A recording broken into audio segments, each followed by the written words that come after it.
अस्सलाम वालेकुम नाज़रीन, आप देख रहे हैं बैठक गर्दी। मैं हूं आपका मेज़बान मोहम्मद अली खान। नाज़रीन, एक बात तो मैं आपको पूरे वसूख के साथ कह सकता हूं कि पाकिस्तान के अंदर लोग शादी करने से पहले इतना नहीं सोचते जितना नई गाड़ी खरीदने से पहले सोचते हैं। और नाज़रीन, गाड़ी खरीदने से पहले मदद लेने के लिए कि कौन सी गाड़ी खरीदी जाए और कौन सी नहीं, एक ही नाम आपके जहन में आता है और वो है सुनील मंच का नाम। मेरे साथ आज सुनील मंच इस स्टूडियो में मौजूद हैं। आइए उनसे बात करते हैं, उनसे पूछते हैं कि क्या नया हो रहा है, क्या अपडेट्स हैं। अस्सलाम वालेकुम। वीकली अपडेट के साथ आपकी खिदमत में हाज़िर हूँ। मेरा नाम पाक व्हील है और आप देख रहे हैं सुनील मंच। मेरा नाम सुनील मंच है, आप देख रहे हैं पाक व्हील्स। बहुत सारी क्यूरीज आ रही हैं कि सुनील भाई ये बताइए कि पेट्रोल कम कैसे होगा। तो मैं बताऊँ, अगर भारी पैर अगर करके आप चलाएंगे तो पेट्रोल बहुत जल्दी कम हो जाएगा। अगर हल्के पैसे चलाएंगे तो आपका पेट्रोल काफ़ी टाइम लेगा कम होने में। दूसरी बात ये है कि ये भी पूछ रहे हैं टैक्स कैसे ख़त्म होगा। तो टैक्स ऐसे ख़त्म होगा, आप किसी की गाड़ी चोरी कर लें उस पर आपको टैक्स नहीं देना पड़ेगा। Simple is that. And having said that, एक और बात है जिसके हवाले से मैंने आपको अपडेट करना था। हमारा काम ही अपडेट करना है और क्यों ना हम आपको अपडेट करें। एक ख़बर ये भी है कि एक मोहल्ले में शबाना एंटी कमेटियों वाली, उन्होंने पहली कमेटी ये कह के रख ली है कि मेरा सबसे छोटा बेटा बड़ी गाड़ी लेगा तो इस वजह से पहली कमेटी मुझे दे दें। है तो बड़ी अजीब सी खबर, लेकिन मेरा फ़र्ज़ ऐन है कि मैं आपको बात से आगाह करूँ। हैविंग सेड दैट, बात ये हुई है कि रफ़ीक साहब का बड़ा बेटा अपने मोहल्ले के मास्टर की बेटी को लेके भाग गया और भागते हुए हमें अपडेट अब जब रिसर्च की तो हमें ये भी मालूम हुआ कि वो लड़की जो है वो अपने घर से 5 तोला सोना भी लेके भागी है। और फिर मेरी इंस्पेक्शन टीम ने जब मज़ीद रिसर्च की, इंस्पेक्शन की, तो पता चला कि ये खबर गलत है कि वो भाग के नहीं गए थे, क्योंकि स्पीड का काम सिर्फ पाक व्हील पे होता है। उनमें कोई ऐसा इंजन विंजन नहीं लगा हुआ था, वो पैदल चल के गए थे और कोई भाग के नहीं गए थे। तो ये सारी मामलात हैं। ओए एक सेकंड सुनील भाई, ये आपका वीलॉग नहीं है, ना डेली है, ना वीकली है, ना मंथली है। आप मेरे शो में इनवाइटेड हैं, आपसे सवाल मैं पूछूंगा, आप सिर्फ जवाब देंगे। ये क्या शुरू कर दिया आपने? सबसे पहले आप मुझे ये बताएं कि आपका मेक, मॉडल एंड वेरिएंट क्या है और आपका परचेजिंग डिसीजन पावर अपना खुद खरीदने का आपको क्या, मतलब आपके पास और भी ऑप्शन थे, आपने खुद को ही क्यों चूज़ किया? सुनील भाई, मेरा मेक मॉडल वेरिएंट क्या होगा? मैं अपनी डेट ऑफ बर्थ बता सकता हूँ आपको। आप जब अपनी डेट ऑफ बर्थ मुझे बताएंगे तब मैं, मेरे लिए आसानी होगी आपको बताना कि यार आपकी क्या प्राइस होनी चाहिए और आप कितने में बिकने चाहिए। सुनील भाई, मैं 1983 में पैदा हुआ था। आपकी 86 मॉडल जो करोला होती है ना, उससे 3 साल पहले। लेकिन आप ये फजूल सवाल ना पूछें। मैं आपसे सवाल पूछने के लिए बैठा हूँ और मैं आपसे पहला सवाल ये पूछता हूँ कि आपने तरह तरह की गाड़ियाँ ड्राइव करके देख ली हैं। कोई ऐसी ख्वाहिश, कोई ऐसी गाड़ी चलाने की ख्वाहिश रह गई हो जो अभी तक ना ड्राइव की हो? मैंने बहुत सारी गाड़ियाँ चलाई हैं और आप यू नेम इट, कौन सी ऐसी गाड़ी होगी जो मैंने नहीं चलाई है, मैंने टेस्ट ड्राइव नहीं की। मैंने दुनिया की हर गाड़ी ट्राई की, ऑस्टन मार्टिन से लेके मिनी कूपर से लेके सुपर ऊपर से लेके मित्सुबिशी लांसर ले लें, आप कल्टस ले लें, आप DGMC ले लें, MCGC ले लें, पोर्शे कैयान ले लें। इसके अलावा आपके पास ज़ीकर आ गया। इसके बाद आपके पास you have a lot of option जो आप नाम गाड़ियों के ले सकते हैं जो मैंने ट्राई की है, चलाई है। SO5 ले लें, दीपाल है, चेरी टीगो आ गई। उसके बाद शेवरलेट आती थी एक ज़माने में, बड़ा उसकी हाई वैल्यू होती थी और बड़ी लंबी गाड़ी होती थी। इसके अलावा आपका फोर्ड हो गई पुरानी वाली, और विंटेज कार में मैं विंटेज कार को बहुत प्यार करता हूँ। मैंने बल्कि अपनी गाड़ियों को रिस्टोर भी करवाया, उसके ऊपर पैसे भी लगाएं। हैविंग सेड दैट, ये मेरा प्यार है, मेरा लव है, इश्क है। और एक किस्म का ये समझें कि मैं, मेरी गर्लफ्रेंड्स हैं सारी गाड़ियाँ। सर ठीक हो गया, सारी आपकी गर्लफ्रेंड्स हैं, मान लिया। मैं पूछ रहा हूँ जो नहीं चलाई वो बता दें। कौन सी ऐसी गाड़ी है जो चलाने की ख्वाहिश रह गई है? एक ख्वाहिश मेरी रह गई है गाड़ी, काश वो मैं चला सकता। मैंने कोशिश भी की लेकिन मैं चला नहीं पाया। I miss the chance. But having said that, मैं गया वहाँ पे गाड़ी देखने के लिए और मैंने कहा भी कि मैं ड्राइव करना चाहता हूँ, लेकिन वो चलाने उन्होंने मुझे नहीं दी। अगर वो चलाने दे देते तो मैं, एक नया एक्सपीरियंस होता, एक नई चीज़ होती मार्केट में। हैविंग सेड दैट, मैं आके बता भी पाता कि यार मैंने ये चीज़ ट्राई की है, चलाई है, आप भी देखें। सुनील भाई, ऐसी कौन सी बेशकीमत गाड़ी है जो आपको चलाने नहीं दी अगलों ने? मतलब नाम तो बता दें उसका। बहुत बड़े साइंसदान थे, शायद आपने उनका नाम सुना हो कि नहीं, स्टीफन हॉकिन। उनकी गाड़ी चलाना मेरा बहुत शदीद ख्वाहिश थी। स्टीफन हॉकिंग की गाड़ी? स्टीफन हॉकिंग तो माजूर थे, वो गाड़ी कैसे चलाते होंगे? आप बात को अंडरस्टैंड नहीं कर रहे। हैविंग सेड दैट, आप वो वाली गाड़ी समझ रहे हैं, मैं दूसरी वाली गाड़ी की बात कर रहा हूँ। ये जैसे यूं करके बटन दबा के एयर राइट हो जाता था ट्रेन, यहाँ पे लेफ्ट हो जाता था, फिर सीधा जाता था, रिवर्स जाता था। उसके अंदर बहुत सारे ऑप्शंस थे। अगर वो मैं ख़रीद लेता तो मैं उसके अंदर और भी मॉडिफिकेशन करके चीज़ें करवा लेता। मैं उनकी वालदा से मिलने गया था गाड़ी ख़रीदने के लिए। मैंने कहा स्टीफन हॉकिन तो अब इस दुनिया में नहीं रहे हैं, मैं विंटेज कार लवर हूँ, मुझे आप ये गाड़ी बेच दें तो उसका मैं ख्याल करूँगा। इसके अंदर मैं एक से एक ऑप्शन डालूंगा, इसकी ऐसी मॉडिफिकेशन करूँगा कि सारा शहर देख के हैरान रह जाएगा। लेकिन उनकी वालदा ने बोला नहीं, ये मेरे बेटे की आखिरी निशानी है, मैं आपको ये नहीं दे सकती। तो मैंने उनको इमोशनल होकर कहा कि क्या मैं आपका बेटा नहीं हूँ? तो स्टीफन हॉकिंग की माँ का दिल थोड़ा सा पसीजा और उसने मुझे इजाज़त दे दी उस कुर्सी पे बैठने की जो स्टीफन हॉकिंग चलाता था। लेकिन उन्होंने एक शर्त रखी है कि सुनील बेटा ठीक है, आप बैठ सकते हो, चला भी सकते हो, लेकिन यूँ करके बैठना। सुनील भाई ऐसे ना करें, ये बड़ा डार्क ह्यूमर हो रहा है, ये हमारे प्रोग्राम का तुरा इम्तियाज़ नहीं है इस तरह की बातें करना। वेल हैविंग सेड दैट, आपने खुद ही कहा था कि आप ये करें तो एक कॉमेडी क्रिएट होगी इस तरह। अब मुझे ये नहीं पता वाइट है डार्क है, क्योंकि मेरा ये फोटे नहीं है। मेरा फोटे है कार्स की प्रीव्यू करना, उनको देखना और लोगों को गाइड करना कि कार को किस तरह आपने परचेज़ करना है, कार को किस तरह चलाना है, किस तरह उसको वॉश करना है, किस तरह उसकी केयर करनी है। क्योंकि बीवी से ज़्यादा इंपॉर्टेंट जो है वो लोग जो है मर्द हजरात कार को देते हैं। तो मेरी नज़र में कार जो है वो आपकी अच्छी होनी चाहिए, आपका सफ़र का साथी होता है, तो इसलिए उसका ख्याल रखना चाहिए। तो मेरा काम ये आप लोगों को गाइड करूँ किस तरह कैसे कैसे क्या कब कैसे कैसे क्या हो। सुनील भाई, जब से ये पॉडकास्ट स्टार्ट हुआ है ना, आप कोई 200 दफ़ा हैविंग सेड दैट बोल चुके हैं। ये क्या है? ये आपका कोई सिग्नेचर स्टेटमेंट है?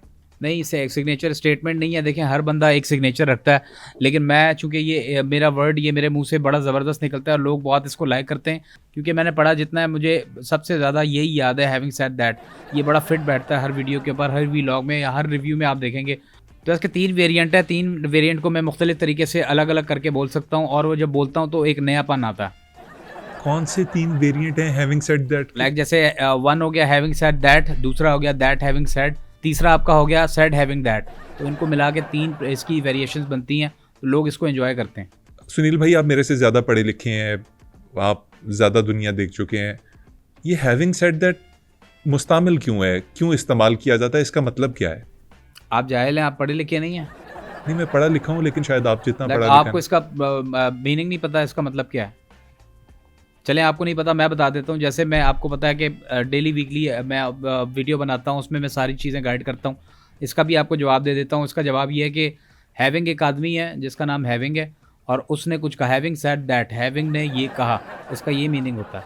इसलिए बार बार इसको यूज़ करते हैं। इससे ये कि आपकी वीडियो में पावर भी आता है, वीडियो जो है आपकी रिलेटेबल हो जाती है। हैविंग सेड दैट का मतलब ये होता है कि हैविंग ने ये कहा था। हैविंग ने ये कहा, हैविंग एक आदमी है, उसने ये कहा, having said that, that having said, having ने कहा ये। जैसे उर्दू में कहते हैं कि बादलों ने कहा गुल से, गुल ने कहा फूलों से, फूलों ने बहारों से, बहारों ने कतारों से, कतारों ने नज़ारों से कहा। तो इस तरह करके एक व्लॉग बनता है, और एक अच्छा आपको गाड़ी के बारे में कंट्रोल और स्टेबिलिटी आती है, और उसके बारे में आपको पता चलता है। बट हैविंग सेड दैट, महंगाई भी है, उसके साथ और भी प्रॉब्लम्स हैं। आपकी मुल्क की इकॉनमी देख लें, उन तमाम चीज़ों को भी देख के चलना पड़ रहा है। एक आम आदमी के लिए बहुत मुश्किल हो रहा है। But at the end having said that, initially of course. बड़ी बात की आपने। चलें, इसी से बात आगे निकालते हैं। मुझे ये बताएं कि पाकिस्तान का गरीब आदमी गाड़ी कैसे खरीदे? नहीं, मुझे समझ नहीं आती, अगर उसके पास पैसे नहीं है, वो गरीब है, तो गाड़ी खरीदे क्यों? सबसे पहले सवाल तो ये। बट हैविंग सेड दैट, एक गरीब आदमी का भी हक है वो गाड़ी खरीदे। उसके लिए मैं गवर्नमेंट से अपील करूंगा कि टैक्सेस में जो है वो रिलीफ दें। इसके अलावा पेट्रोल सस्ता करें, अपनी इकॉनमी बेहतर करें, टैक्स कम से कम लगाएं, ताकि गरीब आदमी भी अमीर बंदे के साथ जाके गाड़ी खरीद सके। 1 मिनट सुनील भाई, 1 मिनट। ये आपने क्या बात की कि अमीर आदमी गरीब आदमी को साथ लेके जाए? आपने खुद ही कहा, सवाल मुझसे आपने पूछा कि यार ऐसा कैसे हो सकता है, मतलब कैसे पॉसिबल है कि गरीब आदमी जाके गाड़ी खरीदे। तो उसका यही जवाब है कि गरीब आदमी अगर जाता है तो वो किसी अमीर आदमी के साथ जाए जो अपनी गाड़ी खरीदने जा रहा है, ताकि उसको पता चले कि यार गाड़ियों के प्राइसेस क्या हैं और उसकी रेंज से आउट है। मैं मोहम्मद अली खान साहब गरीब आदमी को आज खुले लफ्ज़ों में बताना चाहूँगा कि गाड़ी जो है वो एक बीवी की तरह होती है, और एक गरीब आदमी, आप देखें गाड़ी जो है वो कितने मसले निकालती है। इसी तरह बीवी भी जैसे आपका हर साल एक मसला आपके हाथ में पकड़ा देती है और आपके मसले निकलते जाते हैं, इसी तरह गाड़ी भी हर साल आपको मसले पकड़ाती रहेगी। तो इसीलिए आप गरीब हैं, आप अफोर्ड नहीं कर सकते, आप अपने जो मसले यानी बच्चे हैं उनको अच्छी तरह उनकी परवरिश करें, उनको पालें, और जो है आपके पास उस पर सच शुक्र करें। सुनील भाई, इतनी गाड़ियों की इंस्पेक्शन की आपने, टेस्ट ड्राइव की, मुझे ये बताएं कभी कोई एम्बैरेसिंग मोमेंट आपने फेस किया हो जो आज आप शेयर करना चाह रहे हो देखने वालों के साथ? नहीं, ऐसा तो कुछ नहीं हुआ।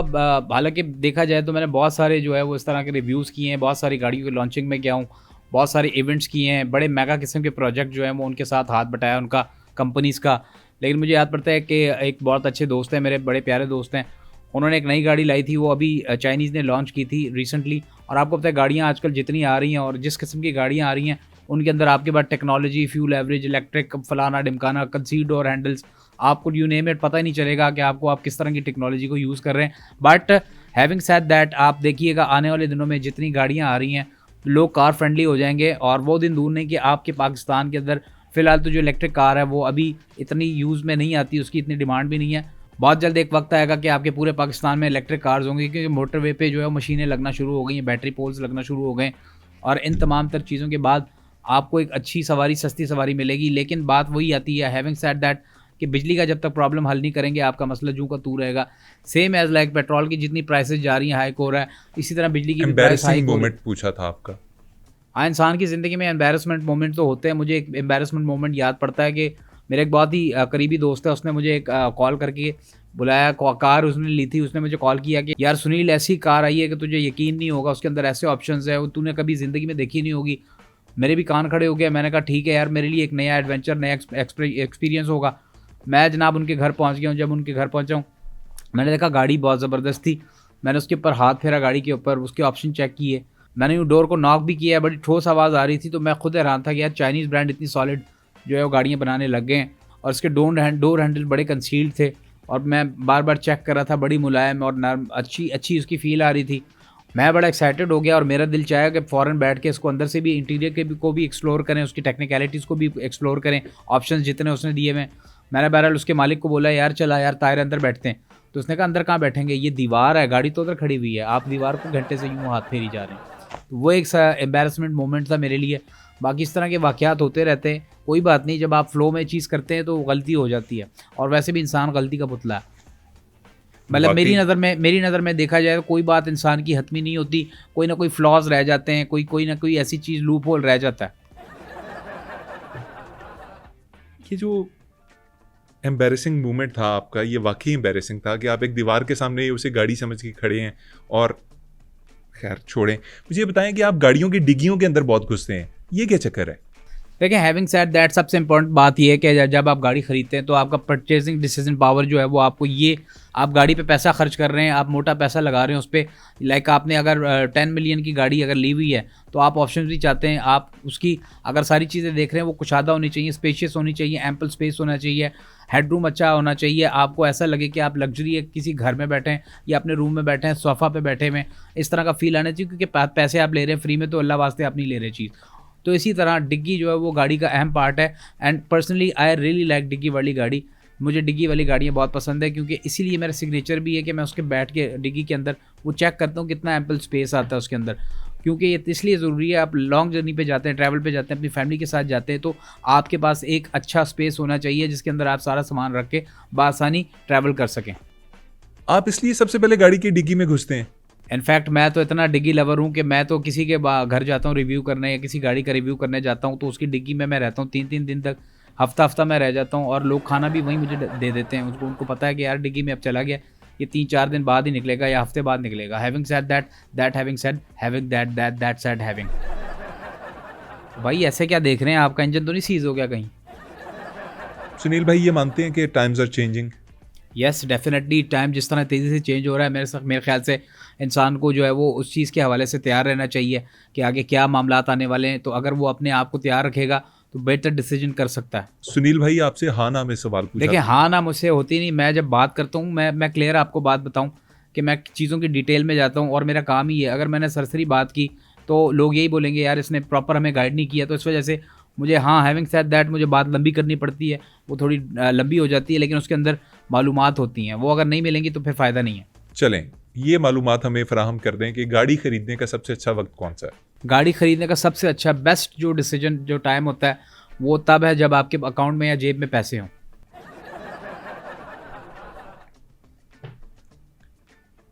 पैसों की बात हुई है तो मुझे ये बताइए कि पाकिस्तान के अंदर लोग बचत करना चाहते हैं पेट्रोल की।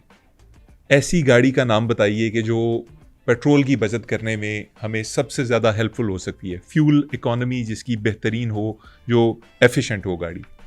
इसके लिए हैविंग सेड दैट, लकड़ी वाली 3 पहिए वाली कार आती है, वही चलाएं। सुनील भाई, मजाक ना करें, मैं सीरियस सवाल पूछ रहा हूँ। चलें, मैं आपको सीरियस जवाब दे देता हूँ। आप बगैर सोचे समझे डायरेक्ट अपनी जितनी भी इन्वेस्टमेंट है वो वीगो में कर दें। वीगो डाले में? हाँ सर, मैंने सुना है वो तो तेल हर 5 किलोमीटर के बाद 1 लीटर खा जाता है। देखें, मैं आपको बताऊं, इस वजह से मैं जो भी बात कर रहा हूं, अगर आपको मैं मशवरा दे रहा हूं तो वो भी दिल से दे रहा हूं, क्योंकि मैं चाहता हूं आपका फ़ायदा हो, नुकसान किसी का नहीं चाहता। वीगो पे इन्वेस्टमेंट इसलिए बोल रहा हूं कि आप अपने घर से निकालें। एक तो आप अपने शरीकों को फ्लेक्स करेंगे, सड़ाएंगे, आपके शरीक जो हैं वो सड़ जाएंगे। और गाड़ी सिर्फ आप महल्ले से बाहर ले जाएं पेट्रोल के ऊपर, आगे जाके आप किसी को भी कह सकते हैं वो कोई भी आपको देख के किसी को भी कह देंगे भरम से, ओए चल धक्का लगा, तो वो आपको देख के यही बोलेगा, शायद सोचेगा एमपी है, बड़ा पॉलिटिशियन है, बड़ा ताकतवर है, कोई बदमाश है, जो भी है। इस तरह करके पूरे शहर का आप चक्कर लगा लें, लोग आपको धक्का लगाते रहेंगे। और दूसरी तरफ अगर आप हैविंग सेड दैट दूसरी साइड पे आते हैं, तो अगर आपके पास मेहरान या एफएक्स होती है तो लोग आपको कहते हैं चलो साबुनदानी को साइड पे कर, हालांकि उसका फ्यूल टैंक फुल भी होता है, बट वो इज़्ज़त, वो आपको वकार, वो या वो पैम्परिंग आपको वैसे नहीं मिलती जैसी वीगो को मिलती है। हमारे माशरे में बदकिस्मती से मामला ये ख़राब है कि आपको आपकी गाड़ी से पहचाना जाता है, आपके कपड़े से पहचाना जाता है, आपके पास कितनी दौलत है, आपका क्या शशके हैं, इस लिहाज से आपको पहचान और इज़्ज़त दी जाती है। सुनील भाई, यानी कि आप ये कह रहे हैं कि अगर हमने फ्यूल बचाना है तो हम वीगो में इन्वेस्ट कर दें, जो सबसे महंगी गाड़ी पड़ती है फ्यूल के हिसाब से, लेकिन चूंकि वो धक्का लगेगा तो वो फ्री में चलेगी। बट हैविंग सेड दैट, मुझे अनफॉर्चुनेटली ये बड़े अफसोस से कहना पड़ रहा है कि आप ये हरकत मत करना वीगो में बैठ के।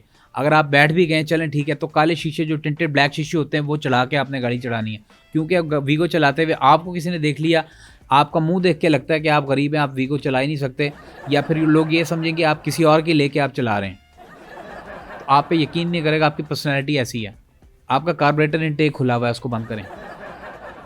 अच्छा सुनील भाई, ये बताएं, ये जो नॉन कस्टम पेड गाड़ियां होती हैं, इनके बारे में आपका क्या ख्याल है? हाँ, नॉन कस्टम पेड गाड़ियाँ जो है, इनके बारे में बताता चलूँ, ये बहुत सस्ती आपको मिल जाती हैं। और नॉन कस्टम पेड गाड़ियों के लिए अगर देखा जाए तो कवानीन मुख्तलिफ जगहों पे, but having said that, non custom paid गाड़ियाँ उन इलाकों में ज़्यादा चलती हैं जिन इलाकों में कस्टम जो है बहुत स्ट्रॉन्ग होता है। लाइक मेरा एक दोस्त है, DH कराची में रहता है, फरीद खान उसका नाम है, आप उसका किसी के बारे में पूछ लेंगे, वो आपको बताएगा वो नॉन कस्टम की पेड गाड़ियाँ जो है वो एक से एक उसके पास मॉडल पड़ा है और वो बड़ा मज़े से फ्रीली चला रहा होता है। नहीं, कराची के अंदर नॉन कस्टम पेड गाड़ी कैसे चल सकती है? कराची में नहीं चलाता, कोयटा में चलाता है। ओहो सुनील भाई, कोयटा में तो चलती हैं, चलें। वेल हैविंग सेड दैट, आप जो समझे, जितनी बात थी मैंने आपको बता दी। आपने नॉन कस्टम पेड के बारे में सवाल किया, मैंने आपको उसका जवाब दे दिया। बाकी पेट्रोल की प्राइसेस बहुत हाई हो रही हैं, और जिस तरह पेट्रोल की गाड़ियाँ जो हैं वो इलेक्ट्रिक गाड़ियाँ तो ऑलरेडी महंगी आ रही हैं, बट उसके साथ हैविंग सेड दैट पेट्रोल की गाड़ियों की जो प्राइसेस हैं वो भी हाई हो रही हैं। तो बाइंग पावर एक आम परचेजर की ख़त्म हो रही है। क्या करना चाहिए परचेजर को इस टाइम पे? कौन सी गाड़ी परचेज करनी चाहिए?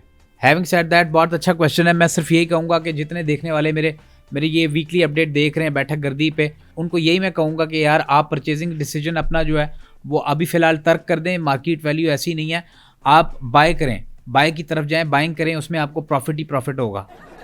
क्या बातें कर रहे हैं? बाइंग और परचेजिंग एक ही चीज़ होती है? क्या बाय करें? नहीं, बाइंग देखें, बाइंग डिफरेंट चीज़ होती है and purchasing is a different thing. आप दोनों को मिला रहे हैं, आपस में मिक्स कर रहे हैं, तो ये दोनों जो मुश्किल चीज़ बन रही है। बाइंग क्या है? देखिए, परचेजिंग का आपका जो मामला है उसको कैंसिल करके ज़रा थोड़ी देर के लिए छोड़ दें, आप बाय करना शुरू करें, आपको आगे जाके बहुत फ़ायदा होगा। और मुझे कभी इम्कान है इस चीज़ का कि हम फतहयाब होंगे। बाय क्या करना है? आप सिर्फ इस वक्त जो फिल वक्त जो चल रही है चीज़, जो कि बहुत हॉट सेलिंग आइटम है, वो आपका ईरानियन जो है वो रियाल है, वो आपको जाके अभी परचेज करेंगे, आगे जाके आपको बड़ा फ़ायदा देगा। यार आप लोग किस काम पे लगा रहे हैं कौम को?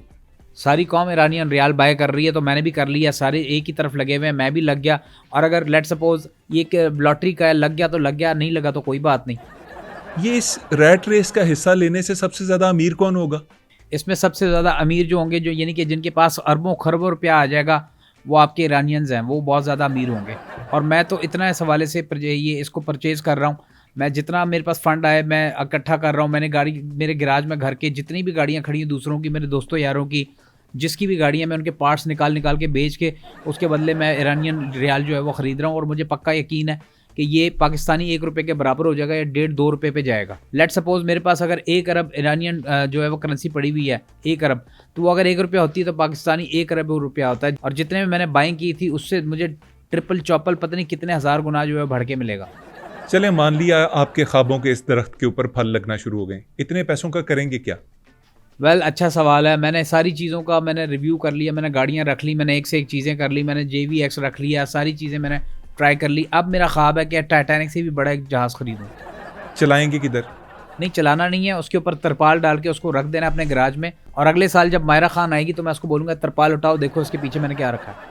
वो माहिरा खान जब आपकी व्लॉग के अंदर आई थी आपके घर, और वो तरपालें उठा के आप कह रहे थे कि इसके पीछे गेस करें कौन सी गाड़ी है, इसके पीछे गेस करें कौन सी गाड़ी है। लेकिन मैं समझता हूँ, मेरी नज़र में इस बार जो है वो एक डिफरेंट किस्म की चीज़ होगी। इस बार वो तरपाल उठाएगी, उसको पता चल जाएगा, क्योंकि तरपाल ही इतना बड़ा है, गैस नहीं कर पाएगी कि इसके पीछे क्या है। जब भी मैंने आपको देखा है, आप कभी कोई सेलिब्रिटी हो, कोई स्टार हो, कोई क्रिकेटर हो, किसी के साथ भी आप तैयार होके नहीं ज़्यादा खड़े होते, आप बड़े ये कैजुअल से अंदाज के अंदर, तो ये क्या स्टाइल है आपका? देखिए, हैविंग सेड दैट, मुझसे ज़्यादा अगर कोई शख्स है तो मैं नहीं समझता कि मुझसे ज़्यादा कोई तैयार होके निकलता है। वो एक अलग बात है, मैं बड़ा तैयार फिट फॉर टिप टाप होके निकलता हूँ, लेकिन लोग यकीन नहीं करते। उस दिन भी मैं जो है, हम एक शादी पे जा रहे थे, ये पुराना जोक है, ये शुरू मेरे से ही हुआ था कि मेरे दोस्तों ने, मैं तैयार श्यार होके आया तो उन्होंने कहा, यार तू यानी कि आज शादी पे नहीं जा रहा? लाइक मैं तैयार होके आया हुआ था और लोग वो लोग कह रहे थे कि यार तैयार नहीं हुआ हुआ। मतलब आप अभी तैयार हुए हैं? मैं फुल टिप टॉप हूँ, मैं तैयार होके आया हुआ हूँ। अच्छा, यकीन करें, ये तारीफ के अंदाज में कह रहा हूँ कि बिल्कुल नहीं लग रहा कि आप तैयार हुए हैं। आपको पता है, मेरी कोई तारीफ ना करे तो मैं बद्दुआ भी दे देता हूँ। नहीं, आप मेरी बद्दुआ है आपका रेडिएटर फट जाए। कैसी बातें कर रहे हैं सुनील भाई? गाड़ी का। फिर भी कैसी बातें कर रहे हैं? देखिए, मैं दरअसल आपकी तारीफ कर रहा हूँ कि आप बड़े डाउन टू अर्थ आदमी हैं। आप ऐसे लगते हैं कि जैसे इजी गोइंग हैं बहुत। यार देखिए, मैंने देखा है दुनिया में जितने भी बड़े लोग हैं, लाइक आप स्टीफन जॉब को देख लें, आप स्टीफन हॉकिंग को देख लें, आप इसके अलावा जुकर मारखोर को देख लें, जुकर मारबर्ग, आप जेफ बेजोस को देख लें, आप जितने भी, यू नेम इट। एक और गोरा भी है, उसका नाम मेरे जहन से निकल गया है, क्या नाम था उसका, अभी आ नहीं रहा। आपका जो स्पेस जो एक्स जो वो चलाता है, एलॉन मस्क की बात कर रहे हैं आप? हाँ, आपका ये एलॉन मस्क है। आप इसको देख लें, ये जितने भी बड़े, यानी कि दुनिया में जितने भी बड़े बड़े नाम हैं या बड़े बिजनेसमैन हैं, वो सादगी में रहते हैं। लाइक एक शर्ट में कोई बंदा अपनी ज़िंदगी गुजार देता है, एक पैंट में गुजार देता है। तो मेरा भी यही है कि मैं बड़ा कैजुअल और सादा रहता हूँ और डाउन टू अर्थ रहता हूँ। मेरे ख्याल से यही वजह है कि अल्लाह पाक ने इतनी इज्जत दी हुई है। अच्छा सुनील भाई, आपकी बातें सुन के ना मुझे लगना शुरू हो गया कि मुझे गाड़ियों के बारे में कुछ नहीं पता, और बल्कि आपने कुछ बातें ऐसी बताई हैं कि मुझे लगा है कि मुझे ड्राइविंग के बारे में भी कुछ नहीं पता। आपको एक ट्रिक बताता हूँ, अगर आपका कोई दुश्मन है, गाड़ी का आपने साइलेंसर देखा है, पीछे जो लगा हुआ होता है एग्जॉस्ट, जो होता है, कंबस्शन बाहर आता है, जो धुआं बाहर आता है। समझ गया। आपने अगर अपने दुश्मन से बदला लेना है, या तो आप उसकी टैंकी में चीनी डाल दें, गाड़ी का इंजन सीज हो जाएगा, या फिर उसकी पार्किंग में गाड़ी खड़ी है, आप केला उसके अंदर जो है फंसा दें पाइप के अंदर, वो गाड़ी स्टार्ट ही नहीं होगी। और आपने एक बात कही ना कि आपको गाड़ियों का बिल्कुल नहीं पता, तो मेरी नज़र में आपको कख गाड़ियों का नहीं पता। आपको ये पता है कि जो गाड़ियों के साइड पे इंडिकेटर्स होते हैं, ये किस लिए लगे होते हैं? अरे सुनील भाई, ये तो मुझे पता है, इतना भी बच्चा नहीं हूँ। गाड़ी के इंडिकेटर्स इसलिए होते हैं कि अगर आपने गाड़ी मोड़नी है तो आप इंडिकेटर देंगे, या आपने किसी को ओवरटेक करना है तो आप इंडिकेटर देंगे और फिर ओवरटेक करेंगे। देखिए, मेरे हिसाब से जो आपने मुझे बताया, आपको तो बिल्कुल गाड़ी की नो हाउ है ही नहीं, आपको इसका अलिफ बे भी नहीं पता। मैं आपको बताता हूँ, गाड़ी के जो इंडिकेटर्स होते हैं वो जस्ट आपको सिर्फ जो है वो धोखा देने के लिए होते हैं। धोखा देने के लिए? कैसी बातें कर रहे हैं आप? अब इसका तरीका ये है, बट हैविंग सेड दैट, जब आपने राइट मुड़ना है तो आपने लेफ्ट का इंडिकेटर देना है, अगर आपने लेफ्ट मुड़ना है तो आपने राइट का इंडिकेटर देना है। रीज़न बीइंग इज़ कि मैं बताऊं, जिस तरह की हमारी कॉम है, जो हमारा सिविक सेंस है, आप अगर राइट का इंडिकेटर देते हैं तो राइट पे ही आपके अंदर सीधा आके घुसता है आपका मोटरसाइकिल वाला, इसलिए आपने राइट के इंडिकेटर दे के लेफ्ट मुड़ना है, और इसी में मैं समझता हूँ हैविंग सेड दैट आपकी बचत है। लेफ्ट का इंडिकेटर देके राइट मुड़ना है, राइट का इंडिकेटर देके लेफ्ट मुड़ना है। समझ गया। आई होप आपको मेरा जवाब मिल गया होगा और आप समझ गए होंगे मैं क्या कहना क्या चाह रहा हूँ। इसके अलावा आप ये साइड मिरर पे आ जाएं, अल्लाह माफ़ी दे, आप पागल लग रहे हैं, जैसे कोई पागल खाने में बंदा यूँ इशारे कर रहा होता है। दूसरी बात, ये जो आपने देखा होगा कि राइट पे और लेफ्ट पे आपके जो साइड मिरर लगे होते हैं, ये किस लिए होते हैं? ये पीछे देखने के लिए होते हैं कि पीछे कौन आ रहा है, कितनी दूर है, मैंने मुड़ना है तो कहीं पीछे कोई आ तो नहीं रहा, इसलिए होते हैं। देखिए, साइड मिरर गाड़ी के इसलिए होते हैं क्योंकि जिस कंट्री में हम रह रहे हैं उसमें ये बड़ा प्रॉब्लम होता है एक्सीडेंट्स का, या आपकी गाड़ी, आप इतने पैसे खर्च करके अच्छे कलर वाली गाड़ी लेते हैं, कोई आपको रगड़ मार के ख़राब कर जाता है। तो ये जो साइड मिरर होता है, ये 6-6 इंच का फासला इसीलिए रखते हैं अंग्रेज़ों ने, ख़ास तौर पे हमारे पाकिस्तान के लिए ये मिरर इसीलिए लगाएं कि यार आप जब चल रहे हैं सड़क पे तो आपका इतना 6 इंच का फासला होना चाहिए, आपके साथ लोग टकरा के ना चलें, या बाइक वाला साइकिल वाला टकरा के ना चले, क्योंकि देखें स्टीयरिंग इसका अंदर होता है, हैंडल अपना बाहर तो होता नहीं, जैसे मोटरसाइकिल या दूसरी व्हीकल्स का होता है, गाड़ियों का। इसी तरह आपका इसके अंदर सेम एज इसके अंदर पैडल भी नहीं होते कि लोग जो है वो आपसे दूर रहें कि यार पैडल ना लग जाए। इसीलिए अंग्रेज़ ने ये निकाला है पाकिस्तान के लिए स्पेशली, ख़ास तौर पे हैविंग सेड दैट, कि इसके अंदर जो मिरर लगाएं, और ताकि आपका जो फासला जो है वो उसका वो मीट करे, वो बंदा दूर रहे। अगर फिर भी हैविंग सेड दैट वो आपके करीब आ जाता है और आपको डर है कि आपकी जो है वो गाड़ी के साथ वो टकरा सकता है, खराश आपके दब खराश आ सकती है गाड़ी पे, तो आप सिर्फ कूरी करें शीशे में देख के, वो पीछे हट जाएगा। साइड व्यू मिरर कूरी कराने के लिए और दूसरी गाड़ियों और मोटरसाइकिलों को आपसे 6 इंच के फासले पे रखने के लिए होते हैं। हैविंग सेड दैट, सुनील भाई, आपकी अगर ज़िंदगी के ऊपर नज़र डाली जाए तो आपके अंदर कोई ऐसा ऐब नज़र नहीं आता कि जिसके ऊपर आपको क्रिटिसिज्म का निशाना बनाया जा सके। आप स्मोकिंग नहीं करते, कोई और ऐब नहीं है आपके अंदर। बताइए खराबी क्या है? नहीं, ऐसा कोई हैविंग सेड दैट अल्लाह का शुक्र है कोई ऐप तो नहीं है, लेकिन एक छोटी सी जो है वो एक प्रॉब्लम हो गई है, एक लत पड़ गई है जो कि उससे जान नहीं छूट रही। कैसी लत? पेट्रोल की खुशबू बहुत अट्रैक्ट करती है और वो भी हाई ऑक्टेन। नहीं, ये तो कोई मसला नहीं है सुनील भाई, ये तो बहुत से लोगों को पेट्रोल की खुशबू अच्छी लगती है, मुझे भी लगती है। नहीं, आप मेरी बात समझ नहीं रहे जो मैं आपको कहना चाह रहा हूँ। मैं ये कह रहा हूँ हैविंग सेड दैट मैं जो है हाई ऑक्टेन वो भी रुमाल के ऊपर जो है छिड़क के उसको इनहेल करता हूँ, ये एक गंदी आदत लग गई है। तो इससे जान छुड़ाने की कोशिश कर रहा हूँ। बट हैविंग सेड दैट कोई भी चीज़ आप प्लान करते हैं वो उस हिसाब से आप उसको एग्जीक्यूट कर लेते हैं। अगर आप उसके अंदर पक्के तो आप हासिल कर लेते हैं। लाइक मैं ये छोड़ना चाह रहा हूँ, अचीव कर लूँगा। नहीं सुनील भाई, ये इतनी बुरी आदत अगर पड़ गई है, इसको छोड़ने के लिए कोई कोशिश, कोई किसी से मशवरा नहीं किया? लाइक हैविंग सेड दैट दोस्तों ने इस हवाले से मुझे मशवरा दिया, लेकिन आपको पता है दोस्त जो है वो एक नंबर के शरारती होते हैं और हरामी किस्म के होते हैं। वो मतलब मशवरा ऐसा आपको देते हैं कि यार आप कहते हो ये मशवरा, ये मेरा दोस्त है या दुश्मन है, वो कहते हैं यार सुनील जब तुम सिगरेट पीते हो, सिगरेट पीते हुए ये काम करो, आपकी आदत छूट जाएगी। सिगरेट पीते हुए पेट्रोल वाला कपड़ा मुंह पे रखो तो आदत छूट जाएगी। मैं कहता हूँ यार छोड़ो यार, ये रिस्क वाला काम है, इसको जब तक कोई नई और कोई गाड़ी लॉन्च नहीं हो जाती इसको इसी तरह चलने देते हैं। सुनील भाई, आप ही की तरह का काम करने वाली एक खातून है, उनका नाम है सुपर कार ब्लॉन्डी, इस नाम से अकाउंट है, पता नहीं नाम क्या उनका, वो आप किस तरह आपने रेट नाम करते उसका हैं? मैं देखें, आपने जिस खातून का जिक्र किया है मैं उसके बारे में सिर्फ एक बात बताऊंगा, वो खातून मुझे ठीक नहीं लगती। ठीक नहीं लगती से क्या मुराद है? देखिए मैंने उसको देखा है, जितनी वीडियोस देखी हैं वो रिव्यू करते हुए दुपट्टा नहीं लेती। चलें, वो हमारे मुआशरे से नहीं है, हम इस फैक्टर को नज़रअंदाज कर देते हैं कि वो दुपट्टा नहीं लेती। और क्या उनके रिव्यूज़ में खराबी लगती है आपको? मैं तो ये मशवरा दूंगा जितने देखने वाले हैं कि यार आप कोशिश करें कि सुपर कार ब्लॉन्डी को रिव्यू ना दें। एक तो प्रॉब्लम ये है कि वो गाड़ी में जब बैठती है तो उल्टियाँ करती है, क्योंकि जिस गाड़ी में बारी नहीं होती वहाँ पे वो उल्टी सफोकेटिंग उसका माहौल बन जाता है, तो उसमें वॉमिटिंग उसको शुरू हो जाती है। सुपर कार ब्लॉन्डी गाड़ी के अंदर क्या कर देती है अगर वो बारी वाली सीट यानी विंडो सीट पे ना लाइक बैठे? विंडो सीट अगर ना हो, गाड़ी के अंदर तकरीबन सारी सीटें विंडो सीट्स होती हैं। फिर मुझे लगता है कि अल्लाह शायद उसे खुशी दिखाने वाला है। और एक और उसका प्रॉब्लम है, मैं जितने भी लोग देख रहे हैं मैं उनको ये रिक्वेस्ट करूंगा कि यार सुपर कार ब्लॉन्डी जो है वो उसको रिव्यू कभी ना दें, क्योंकि आप इसके साथ ये अपने साथ आपको गाड़ी में रिव्यू के लिए बिठाएगी। आप जब बैठोगे सीधा आगे जाके जो है पुलिस आपको पकड़ लेगी और वहाँ पे ये मुकर जाएगी और शोर मचाना शुरू कर देगी। वहाँ पे आप स्पीचलेस हेल्पलेस होगे और आप कॉल करके या किसी को टो भी नहीं करवा सकते इस वजह से। So in my opinion don't ever sit with her in any car. वो आपके लिए प्रॉब्लम जो है वो क्रिएट कर सकता है। बाकी मैं भी कोशिश कर रहा हूँ एक आध रिव्यू मैं कर लूँ, लेकिन इससे ज़्यादा मैं नहीं करूँगा। बट ये लेट्स सी क्या होता है। सुपर कार ब्लॉन्डी के साथ देखें सब कर चुके हैं, एक जेवी हम कर सकते हैं अगर वो करना चाहें supercar Blondie. If you hear me, I am giving you offer, if you are interested to make review about me और अबाउट माई कार्स और अबाउट माई गराज और my collection, same offer from my side, your place your car. If you are agree with me then contact me, we will keep in touch. नाज़रीन, किसी और काम के लिए बुलाया था, कोई और काम शुरू हो गया है। सुनील भाई जो हैं वो इस वक्त सुपर कार ब्लॉन्डी को डायरेक्ट मैसेजेस कर रहे हैं मेरे प्रोग्राम के थ्रू कि आओ रिव्यू खेलते हैं। तो वो हम उसमें ज़्यादा दीवार नहीं बनेंगे, आपसे इजाज़त चाहते हैं। अपना ख्याल रखिएगा। प्रोग्राम अच्छा लगा तो इसे ज़्यादा से ज़्यादा दोस्तों तक शेयर कीजिएगा। अल्लाह हाफ़िज़। अच्छा आपको मज़े की बात बताऊं, सुपर कार ब्लॉन्डी से मेरा कांटेक्ट हो चुका है, हम लोग रिव्यू कर रहे हैं और मैंने आगे का प्लान भी सोच लिया। क्या प्लान है आप लोगों का? मैं उसके साथ गाड़ी में बैठने से पहले गाड़ी की चाबी किसी जगह पे फेंक दूंगा और कहूँगा गाड़ी की चाबी गुम गई है, अब हमें यहीं रहना पड़ेगा सारी उम्र। बट हैविंग सेड दैट एक और शरारत मैंने करके रखी हुई है जो सोची हुई है, जो मैंने करनी है सुपर कार ब्लॉन्डी के साथ। यस, मैंने किसी टायर में 30 की हवा रखी है, किसी में 32 रखी है, किसी में 28, किसी में 10 रखी है, ताकि गाड़ी जब चले तो वो बबलिंग करे और मौजा ही मौजा। ये मैंने उसके अंदर एक प्लान सोचा हुआ। बट हैविंग सेड दैट ये कब होता है कैसे होता है इसके लिए अब इंतज़ार करना पड़ेगा। बात तो हो गई है, 1 मिनट उसका मैसेज आया व्हाट्सएप पे, मैं चेक करूँ। नहीं आया यार, पता नहीं लड़कियां मैसेज का जवाब ही नहीं देती हैं।